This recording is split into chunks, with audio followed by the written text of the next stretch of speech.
Assalamualaikum warahmatullahi wabarakatuh. Halo teman-teman, selamat morning semuanya. Kali ini kita lagi berada di Wonosobo. Kita akan menjumpai seorang peternak muda milenial yang dari 4 ekor domba kini mempunyai 1000 lebih ekor domba. Kita saksikan bersama. Dia bisa, kita bisa. Siapa yang ingin berada di daerah dingin, dia harus berada di pegunungan. Dan siapa yang ingin sukses, dia harus ada di tengah-tengah orang yang sukses juga. Oke, selamat menyaksikan.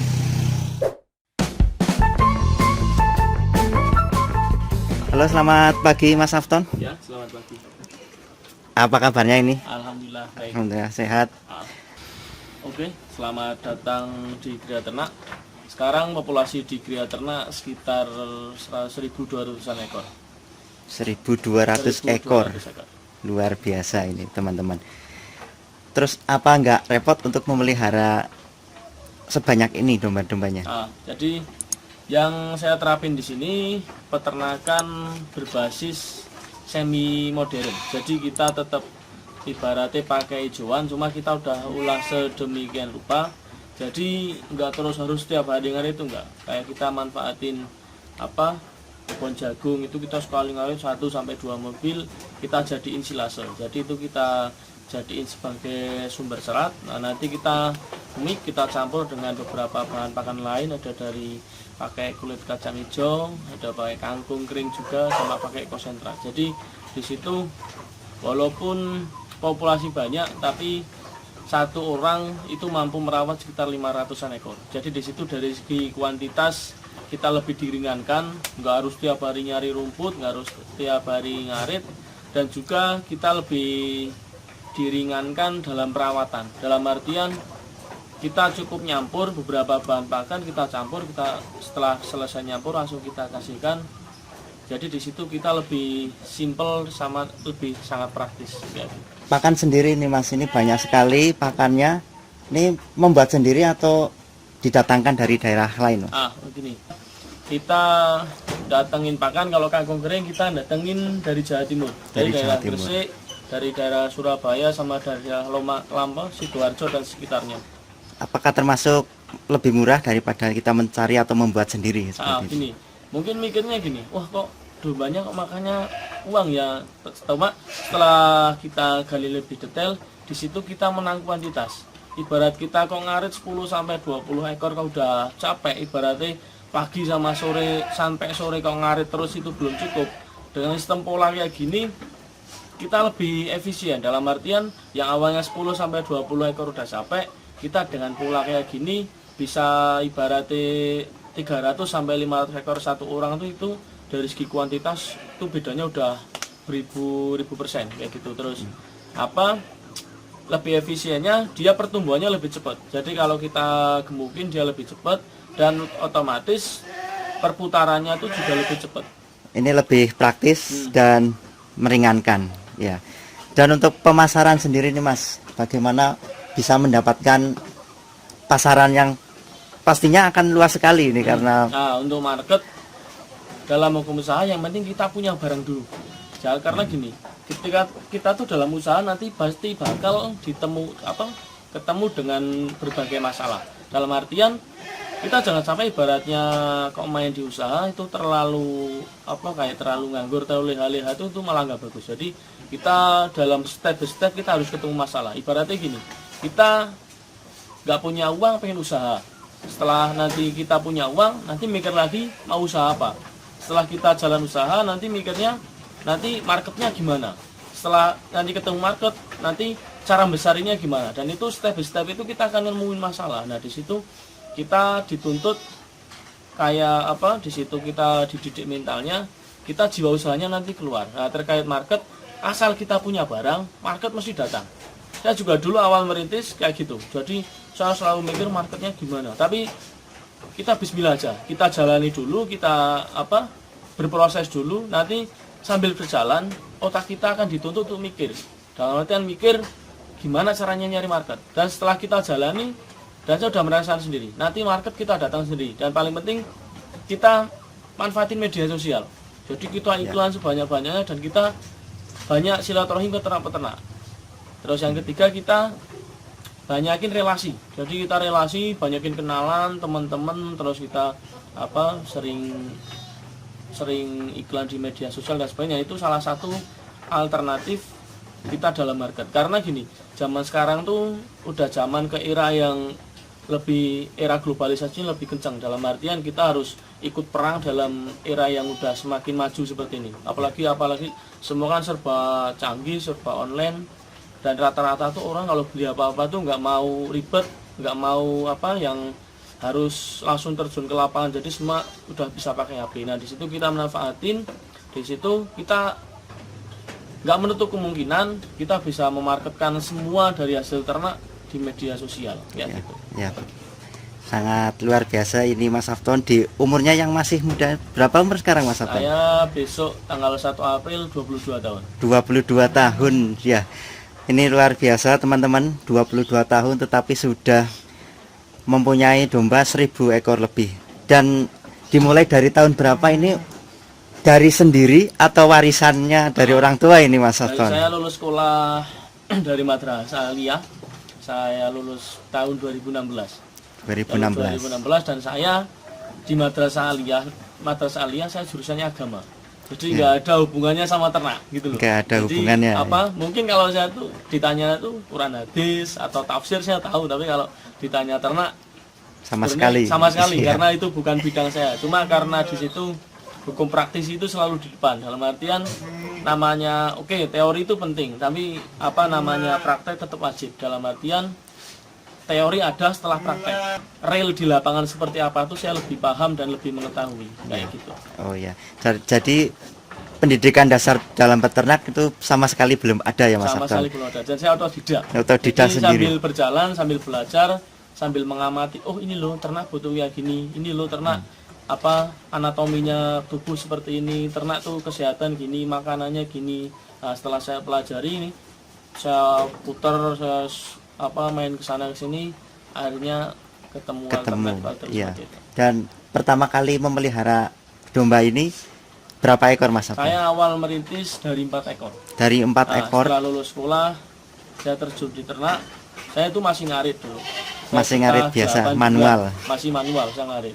Nah, ketika nyun sewu karena saya anak muda, lulus sekolah profesinya ngarit. Ketika ketemu teman-teman kan kayak kurang etis banget gitu. Masa lulus sekolah badire teman-teman kerja, teman-teman kayak jadi di kantoran, akhirnya kok saya profesinya ngarit gitu kan, kok kayak ketika ada acara reuni atau buka bersama kayak ada minder-minder. Ada minder gitu loh. Makanya saya pengen punya usaha, pengen di ternak. Cuma yang jangan sampai kita tuh yang dibodohi ternak gitu loh. Sebenarnya gini, ternak dia kan hewan bodoh, dalam artian racun pakannya dia mau kita campur racun, dia tetap makan. Jadi saya mikirnya dia tuh hewan bodoh. Jangan sampai kita yang dibodohi domba, tapi domba yang kita bodohin. Dari 4 ekor ke 1000 ekor lebih ini pasti ada pahit manisnya ini Mas Afton. Jangan ngaku pengusaha kalau belum pernah ketipu. Oh begitu. Itu yang kata-kata harus ada dalam pengusaha. Jadi jangan ngaku pengusaha kalau belum pernah ketipu. Karena gini, namanya orang usaha itu mau 1000 mau sampai berapa ratus juta itu wajib ketipu dulu. Wajib ketipu. Wajib ketipu dulu. Entah nanti ketemu sama temen, sama saudara atau sama relasi kerja, itu rata-rata gitu. Jadi kalau kita duduk di kalangan gini, duduk di kalangan kalau ada 10 pengusaha, terus yang 9 udah pernah ketipu, yang 1 belum, itu biasanya malah sedih. Karena dia belum pernah merasakan yang ketipu itu. Dan yang kedua, jangan pernah pengusaha kalau belum pernah gagal. Nah, di situ yang perlu kita tekankan adalah gagal. Karena gini, namanya orang usaha itu harus gagal dulu. Nah, bangkit dari kegagalannya itu yang perlu kita apresiasi. Jadi perjalanan dari dia gagal menuju ke suksesnya itu yang perlu kita gali lebih dalam. Apa sih yang bikin gagal? Walaupun kita udah hati-hati sedemikian rupa, namanya kegagalan itu wajib ada dulu. Pasti ibarat ada. kata kita mau naik tangga, itu tuh kita naik tangga 1, 2, 3 sampai 5 tuh kita harus urut. Jangan sampai ibaratnya dari bawah langsung loncat ke nomor 5. Itu resiko gagalan lebih tinggi. Umpama anak kecil aja mau belajar jalan, itu namanya udah hati-hati, kadang tetap juga dia kayak sandung atau kayak jatuh gitu. Nah itu mungkin perjalanan usaha itu seperti itu. Tetap fase kegagalan itu harus melewati dulu. Dan itu rata-rata semua pengusaha selama saya kesana kesini ketemu relasi usaha, ketemu pemain-pemain usaha, rata-rata udah ngalami kegagalan. Dan itu menjadi motivasi tersendiri untuk dan itu, bisa lebih bangkit gitu. setiap pengusaha itu punya jalan gagal sendiri-sendiri, cuma gimana caranya nyelesain di situ tinggal kayak kita gagal nggak langsung ngeluh gitu loh, tapi gagal gimana kita caranya nyelesain urusan, nyelesain masalah yang ada kayak gitu ya. Dan untuk pemasaran sendiri Mas Afton, dari mendapatkan domba-dombanya terus kemudian mengeluarkannya dari kandang Mas Afton itu bagaimana Mas? Kalau untuk yang di sini kita meranakan sendiri, sama kita karena kebutuhan saya per bulan minimal 500 ekor, saya ngambil dari peternak binaan sama dari peternak-peternak wilayah sini. Jadi dari peternak sini saya beli, terus saya masukkan kandang, terus saya kalau yang kualitasnya agak kurang bagus kita gemukkan, jantan kita jual di Tulada sama di AGK, betina kita jual di satean atau rumah-rumah makan sate. Terjauh kita sampai Aceh. Sampai Aceh. Nah, kemarin akhir bulan 1 kemarin kita berangkat ke Medan juga. Nah, ini besok juga insya Allah akhir bulan ini kita ada pengiriman ke Gorontalo. Ke Gorontalo. Ya. Itu pengiriman setiap pemberangkatan itu ada berapa ekor Mas Afton? Itu kira-kira kapasitas 1 truk, kapasitas sekitar 125 ekor. 125 ekor. Ya. Jadi teman-teman kalau nanti misalnya berminat untuk memiliki atau ingin membeli dari Mas Afton, bisa menghubungi nomor Mas Afton ya Mas. Ya, kering saja. Dan inilah kandangnya dari Mas Afton. Dengar-dengar ini Mas Afton kemarin dari Australia Mas. Acara apa ini Mas? Liburan atau bagaimana Mas? Di sana dalam rangka kita studi banding farm peternakan aja. Jadi kalau Australia kan sekarang udah jadi kiblatnya peternakan. Jadi di sana saya memang sengaja di sana buat sedikit mengetahui perbedaan peternakan di Indonesia sama di Australia itu seperti apa. Kalau di Indonesia tuh kita kandangnya pakai kandang, nah tuh rata-rata situnya gembala. Emang rumputnya tuh kualitasannya luar biasa. Jadi rumput di Australia sendiri dan Indonesia tuh udah setara sama konsentratnya. Jadi itu udah kandungannya tuh udah sangat. Dan rumput ya, dan sana tuh udah kayak ketata gitu loh. Jadi kalau di Australia sendiri itu pemetaan wilayahnya udah ketata. Jadi itu pusat ke mama kambing buat peranakan. Australia Barat itu buat buat perah atau yang buat susu. Teknologinya itu udah modern. Penampilannya tuh tetap medis, tetap kayak orang kantor, beda sama peternak Indonesia. Ya. Ada berapa tempat ini Mas Afton untuk kandang? Kandang kita ada 5 kandang. Ada 5 kandang. Dan ini salah satunya. Setiap kandang berisi berapa ekor kira-kira? Setiap kandang populasinya sekitar 300-an. 300 sampai 400 kali 5 kandang ya. Kali 5 kandang sudah bisa dihitung sendiri. Dan ini jenis-jenis dombanya ini ada berapa macam ini Mas? Kita semua jenis domba ada. Semua jenis domba ada. Kita dari domba merino, domba lokal, domba Wonosobo, sama ada domba Garut juga. Kita semua jenis domba ada, dengan tujuan kita lengkapin, kita buat perbandingan, entah dari segi pertumbuhan, reproduksi sama karakteristik, kita buat perbandingan kayak gitu. Oh iya. Terus ini Mas Afton, ini ada domba yang kelihatannya paling besar ini ya Mas. Ini dari jenis domba apa ini Mas? Nah itu jenis domba Wonosobo. Jadi domba ini Wonosobo. Maskotnya Wonosobo tuh gini, domba ciri khasnya Wonosobo yang enggak ada di kota di daerah lain itu ini. Dia tuh domba unggulan dari Wonosobo. Ini memang ekornya seperti itu ya untuk domba Wonosobo. Kalau untuk domba Wonosobo memang dia tipikalnya ekornya kecil sama kepalanya itu polos. Kepalanya polos. Dan untuk bulunya tidak panjang-panjang. Bulunya dia dalam kurun waktu 3-4 bulan dia panjang. Jadi kita lakukan pencukuran itu per 3-4 bulan sekali. Per 3-4 bulan itu untuk perawatan, pencukuran. Kemudian perawatan kuku-kuku juga ya, 4 bulan sekali 4 bulan sekali. Ini adalah yang hitam juga Wonosobo ini ya, dari Wonosobo. Cuma corak warnanya. Corak warna berbeda. Ada perbedaan pertumbuhan mungkin kalau dengan yang putih. Kalau domba yang gen Wonosobo itu jelas pertumbuhannya lebih cepat. Terus dia emang kategori domba besar dan dia emang posturnya tuh bisa sampai ke 1 kintal lebih. 1 kintal lebih. Untuk bobotnya. Jadi ini salah satu bisa dikatakan ya gen domba terbesar juga, karena ada selain domba Wonosobo ada Merino juga. Ada Merino. Yang pertumbuhannya juga hampir sama dengan domba Wonosobo ini. Kalau Merino sendiri itu asal dari Kalau Merino asalnya dari Batur. Dari jadi Batur. ikutnya Banjarnegara, cuma rata-rata karena udah terlalu mendarah daging, orang tuh kadang ngertiin kalau Merino itu dari Wonosobo gitu, padahal sebenarnya asli Batur Banjarnegara. Batur Banjarnegara kayak gitu. Ya, untuk harga mungkin Mas. Kalau untuk masalah harga itu tinggal menyesuaikan kayak genetik sama jenis sama kualitas. Tapi kalau untuk yang kelas standar itu lepas sapi kita satu pasang sekitar 3,5. 3,5 satu pasang. Satu pasang. Nah, Lepas sapi. Lepas sapi sekitar umur 4 sampai 5 bulan. 4 sampai Itu 5 kualitas bulan. yang udah premium. Pelihara di daerah panas itu bagaimana Mas? Semua di tempat jadi, asalkan itu kecuali di gurun sama di atas laut. Udah itu aja. Itu nggak Jadi bisa, ternak ya? semua di tempat jadi, yang penting kecuali di atas gurun sama di atas laut. Di Karena atas gini, tinggal itu sanitasi udara sama pakan aja. Kalau ada yang ngomongin kok Merino di tempat mana nggak jadi, nyatanya di daerah Bekasi pun di sana beranak pinak. Karena tinggal sirkulasi udara kita buat senyaman mungkin, sama kita karena dia tipikalnya bulunya tebel, dia sering nafasnya tuh kayak ngos-ngosan. Kita standby kan air minum, intinya di situ.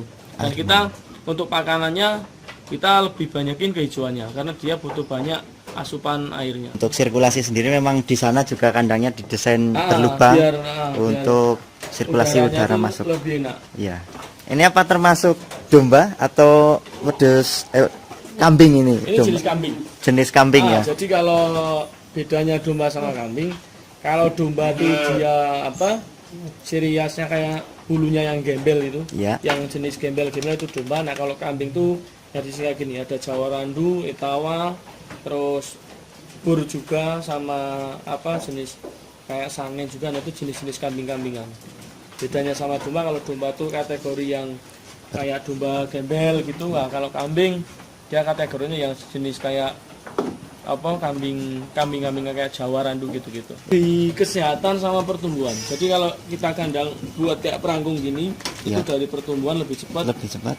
Sama dari kesehatannya itu lebih aman. Jadi dia sama kotoran tuh nggak kotak langsung. Dia ada kayak space, ada jarak antara kotoran sama itunya.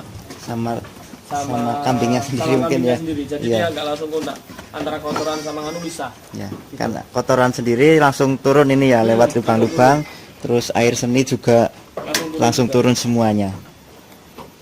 Jadi perlu diingat ini ya, harus ada persediaan air untuk domba ya karena kenapa persediaan air? Karena dia tuh pakannya kering. pakannya kering Dia ya. pakannya kering, jadi dia butuh minum. Ini jenis kambing kontes atau gimana Ini ini? jenis kambing sanen. Sanen. Sanen tuh jenis kategori dari spesialis kambing perah, kambing buah susu. Jadi Kambing kita susu. jadi buat buat kita ambil susunya, kita nanti olah untuk susu kambingnya. Untuk tanduknya memang Ciri panjang khasnya ya, gitu. ciri khasnya ini panjang. Oke.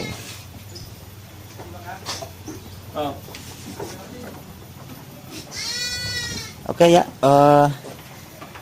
terima kasih atas motivasinya. Mudah-mudahan ini bisa menjadi motivasi buat para pemuda yang mungkin kebanyakan sekarang bingung untuk mencari kerja atau yang lain-lainnya dan malas beternak. Padahal beternak itu sangat menjanjikan seperti ini ya Mas Afton ya.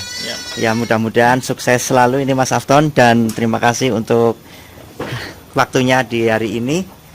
Dan untuk teman-teman kalau mau datang ke Mas Afton sendiri, ini alamatnya di mana nih Mas? Di Dusun Kemiri, Kelurahan Beringin Anom, Kecamatan Kertek, Kabupaten Wonosobo. Oke, terima kasih Mas Afton sudah membagikan ilmunya.